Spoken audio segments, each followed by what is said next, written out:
இன்னைக்கு நம்ம ஃபர்ஸ்டா அன்பாக்ஸ் பண்ண போறது CMF by Nothing Buds. இது ரிலீஸ் ஆகி 2 வருஷம் ஆயிருச்சு. இருந்தாலும் 2300 ரூபாய் கொடுத்து வாங்குற அளவுக்கு இந்த இயர்பட் வர்த்தா இல்லையான்னு ஓபன் பண்ணி பார்த்துருவோமா? இந்த இயர்பட் பாத்தீங்கன்னா 3 விதமான கலர்ஸ்ல அவைலபிளா இருக்கு. Dark grey, light grey and orange. நமக்கு கிடைச்சது என்னமோ லைட் கிரே தான்.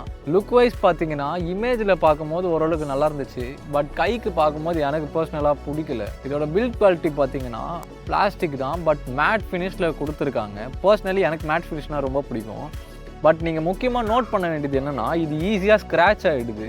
இந்த இயர்ஃபோனில் ஒவ்வொரு பட்ஸுடைய வெயிட் பார்த்தீங்கன்னா 4.57 கிராம்ஸ் வரதால் காதில் வைக்கும் போது நமக்கு கம்ஃபர்டபுளாக இருக்குது. தென் இது போக இதில் டுவெல் பேரிங் சப்போர்ட்டுமே இருக்குது. இது உங்கள் ஆப்பில் போய் எனேபிள் பண்ண வேண்டியிருக்கும். தென் கோடக் அப்படின்னு பார்த்தாலுமே இதில் AAC SBC 2 கோடக்குமே சப்போர்ட் பண்ணுது. இது ப்ளூடூத் 5.3ல ஒர்க் ஆகுது. IP54 ரேட்டிங்குமே கொடுத்துருக்காங்க. தென் சார்ஜிங் அப்படின்னு பார்த்தாலும் 10 மினிட்ஸ் சார்ஜர்னா கிட்டத்தட்ட 7 ஹவர்ஸ் வரைக்கும் இதால் ப்ளே பேக் பண்ண முடியும். ஸோ ஃபர்ஸ்ட் இதை ஓப்பன் பண்ணால் உள்ள அழகாக 2 பட்ஸு கொடுத்துருக்காங்க.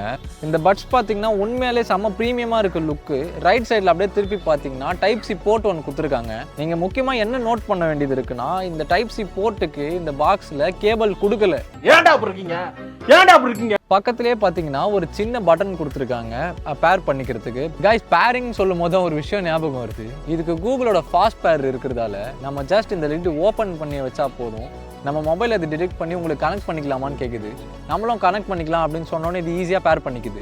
இந்த டச் கண்ட்ரோலில் கூட லெஃப்ட் பட்ஸ்க்கு தனி கண்ட்ரோல், ரைட் பட்ஸ்க்கு தனி கண்ட்ரோல்னு ரெண்டுத்தையுமே இண்டிவிஜுவலாக இந்த ஆப் மூலிமா உங்களால் கண்ட்ரோல் பண்ணிக்க முடியும். இதோட ஆடியோ குவாலிட்டி பார்த்தீங்கன்னா பேஸ் ஒரு ஸ்டெப் அதிகமாக தான் இருக்குது. அப்படி இருந்தாலுமே ரொம்ப இன்ஃபிக்டாக பேஸ்டு ஃபோக்கஸாக இல்லை மற்ற கம்பெனிஸ் மாதிரி. அது எனக்கு ரொம்ப பிடிச்சிருக்கு.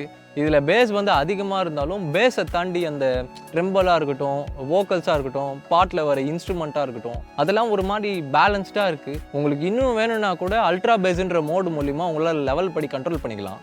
அடுத்து கால் குவாலிட்டின்னு பார்க்குறப்ப அதுலேயுமே இங்கே எந்த பிரச்சனையும் கிடையாது. எந்த விதமான கனெக்டிவிட்டி லாஸும் கிடையாது. நான் பேசுகிறது அவங்களுக்கு தெளிவாக கேட்குது, அவங்க பேசுகிறதையும் என்னால் நல்லா கேட்க முடியுது.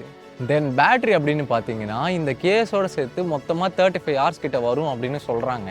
ஸோ எல்லாத்தையும் பார்த்துருப்பீங்க அப்படின்னு நினைக்கிறேன். இந்த இயர்பட்ஸ் எனக்கு கொடுத்த எக்ஸ்பீரியன்ஸ் உண்மையாகவே நல்லா இருக்குது. இதோட ப்ரைஸ் பார்த்தீங்கன்னா 2300க்கு லான்ச் பண்ணியிருக்காங்க.